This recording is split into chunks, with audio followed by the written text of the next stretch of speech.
What's up, Raiders? Bionic here. Welcome to today's Raid Shadow Legends video, where I am very excited to talk about the new top 25 champions in the third quarter of the year. So it's somewhat of a prediction, but it's also sort of like an analysis of what is currently ongoing in the game.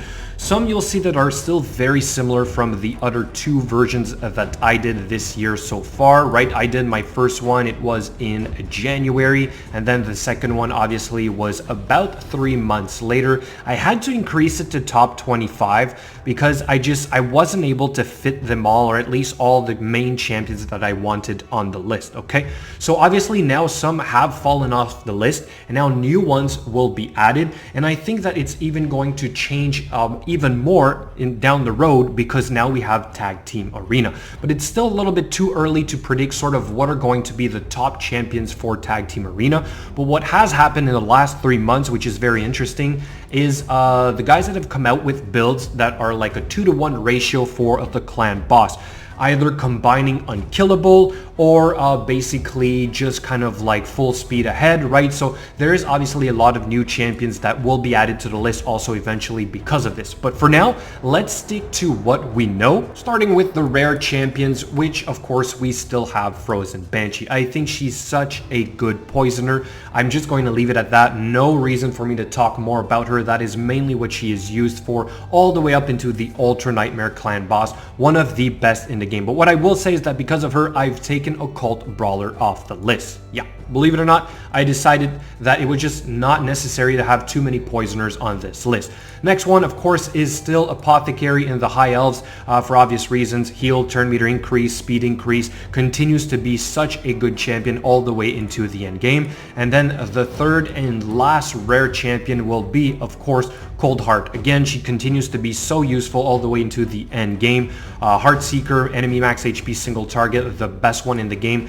Quadruple hit A1. It's so good. So obviously these three champions are still on this list, like I said. Okay, so now let's move on to the epics, right? Starting with one of the newer ones. It is Sandlash Survivor. I talked about her last time. She's still on there because of the extension of the ally buffs, right? And the reduction of the enemy buffs as well on a 3-turn cooldown. Okay, so because of this, combined with like a Skull Crusher or whatever, you end up getting a decent Ultra Nightmare clan boss team. Next one is, of course, Stag Knight. He is still on the list. Decreased defense AoE with a 100% success rate, as well as the 50% decrease attack. Okay, such a good skill to have overall. It's on a 3-turn cooldown. I still don't have mine, would love to have it, but I think Stag Knight is really good all the way into the end game. Then we have, of course, one of the newer champions. She was part of the Rotos fusion. I don't have mine, but it's Sepulchre Sentinel because of the increased defense, block debuffs, as well as the decreased attack A1, and this really cool passive which blocks entirely all the damage on one champion. Okay, so very unique, but she continues to be one of the best epics in the game right now. Then we've got, of course, a guy that will probably never fall off the list unless we get more counterattack champions, but it is Skull Crusher with the ally protection and the counterattack, as well as basically just being the one of 3 in the game, right? So he's the only epic that can do this, so for that reason, Skull Crusher continues to be on my list. The next one is one that I brought back. Why? It's because of this whole 2-to-1 ratio against the clan boss, and it is Seeker. Also because he is used more and more in the Tag Team Arena, but Seeker has the 30% turn meter increase for all allies, as well as 50% increased attack, and grants extra turn. Other champions can do this, but he also has like the provoke on the A1 and has the 60% increased defense, which is on a passive. So he is still annoying to deal with in the arena. Okay, so for that reason, I'm gonna put him on the list for now, but that might be revised in the near future. The next one is, of course, our miscreated monster. this guy is a monster. He's so good. Ally protection, we have an AoE stun, shield. He does so many different things, but I do see him a lot in Tag Team Arena. He is really good in Dungeons level 20 as well. So for that reason, of course, he is still on this list. Then we've got, of course, a guy that I don't really need to talk about or show that much. It is Royal Guard for obvious reasons because of the takedown ability, enemy max HP AoE, the best in the game. Then we also have, of course, Tyrell still on this list, will continue to be one of the first decreased attack A1 champions that everybody was looking for. I still don't have mine, but he also has decreased defense as well as this interesting skill right here, which is really good against the spider, and that increased defense aura. Let's keep going. We're flying through this. That's the whole point here today. We still have Seer. Seer is also there because of the basically karma burn. So enemy max HP AoE that works off of the enemy or all the buffs basically. Okay, so one of the best in the game for speeding up your dungeon runs. Then we've got, of course, one champion that I just tried to get and I did not. That is Madame Cerise. Madame Cerise has a crazy kit overall. Here's one of the ones, one of the skills that we like the most: 50% decreased attack with a 60% decreased defense debuff on all enemies. This is on a 4-turn cooldown. Compared to Stag Knight, not quite the best, but I think she still serves, you know, that purpose really well, as well as removing the buffs. Okay, so that's crucial here. And then her A2 as well is pretty interesting. We're stealing buffs, we're blocking debuffs, we're adding True Fear, the whole thing. Really crazy. I love this champion, but I don't have her. Okay, now we're jumping into the Legos. This also has not changed that much. These champions you see all the time, either clan boss or a lot of them also in the tag team arena. Of course, Duchess. Her kit is so complex, I'm not going to cover it all, but obviously she is also a great speed lead to have. She is also great for basically dungeons, right? Okay, let's keep going with the second, and I believe the best counter attack champion in the game that is on this list. Basically, it is Valkyrie. Because of the shield, she allows basically the clan boss teams to be built without lifesteal, especially if you have a decent healer like a Battle Khazar. This shield is just so good, so I absolutely love Valkyrie. Would love to have one, but I don't. Obviously, like I said, she's still on my list. Then we've got, of course, the Battle Khazar, which I have. So happy about this champion. But this is basically our cleanser, our healer, as well as the AoE heal A1, and then a decent poisoner as well. Okay, so Battle Khazar is still on my list. Then we've got the best poisoner in the game, as well as the one of the only champions that has the enemy, sorry, not enemy, but AoE weaken and decrease defense. Okay, so him and Venusaur are one of the only champions in the game that can do this on a 3-turn cooldown. So good. But Dracomorph is better because of his poisons. He's so good, as well as having a really hard-hitting A1. So for that reason, obviously, Dracomorph is still on my list. Then here's another champion that I brought back, because I am seeing more and more of her, especially with the tag team arena. It is Ray. Now, Ray has the unique ability of like removing the buffs, having a nuke, and then having a chance to freeze. This skill in itself is like the equivalent of 2 or 3 other skills all combined into one. So for that reason, I see a lot of her in the tag team arena. She is really good. And then another nuker still on this list is, of course, our Trunda Guilt Mallet.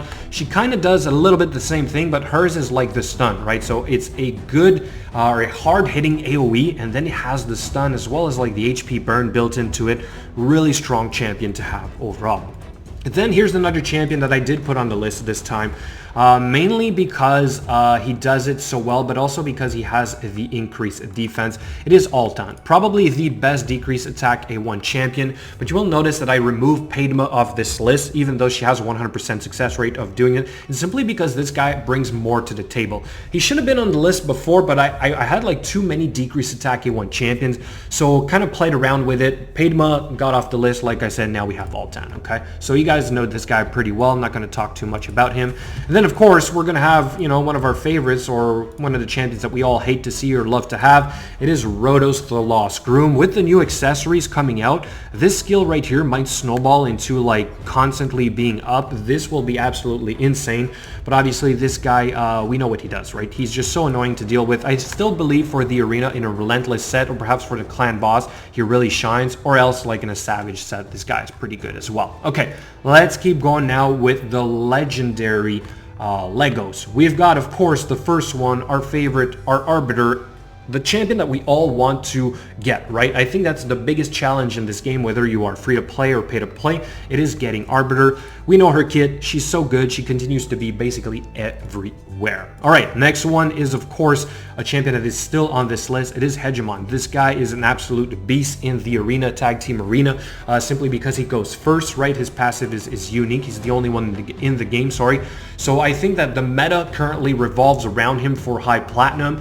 So if you don't have him, well, unfortunately, there's a good chance you won't be able to make it to the top. Next, we have another crazy champion that can be used everywhere. Everywhere. It is Krisk, the Ageless. This guy is so good.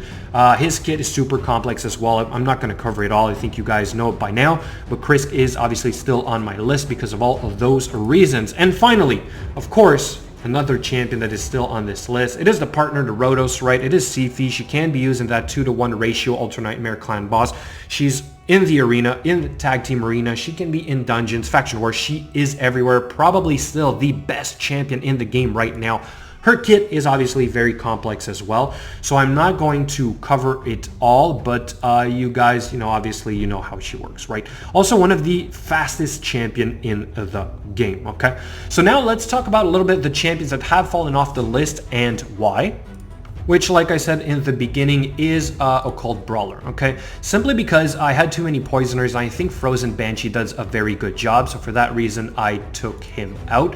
The next one is also another decent Poisoner, but it is Steel Skull. Don't get me wrong, he has a great kit overall, but like a Bad Alcazar does it better, okay? So for that reason, I removed the Steel Skull in order to make a little bit more room for other champions. I also kind of removed the Vizier. I know that's kind of crazy, but I feel like if you have a good Poisoner, you don't need a poison or a debuff extender, right? And that's basically why we love this guy, is because he's the best at doing this. Also, with the 2-to-1 ratio clan bosses now, or unkillable clan bosses, this guy is not needed as much. He's still a great option, but still, I took him off the list for those reasons. Then we have another champion that I removed.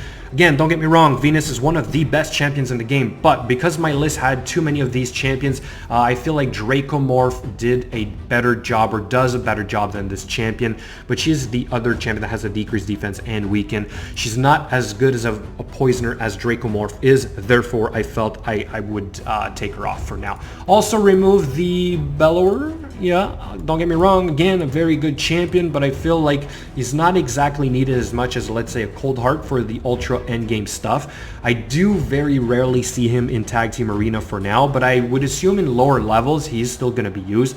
But anyway, decided to take him off. Also, another champion that I did remove off from the two last lists is Skull Crown.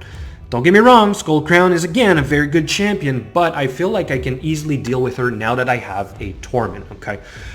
You'll also notice that I did not put Torment on there, and I also did not put like a champion like Foley, which I think they're two very, very strong champions that could be on these lists, okay? That basically would be like 26 and 27, to be honest, but I feel like you can also deal with this champion now a little bit better, especially if you have like a Foley, right?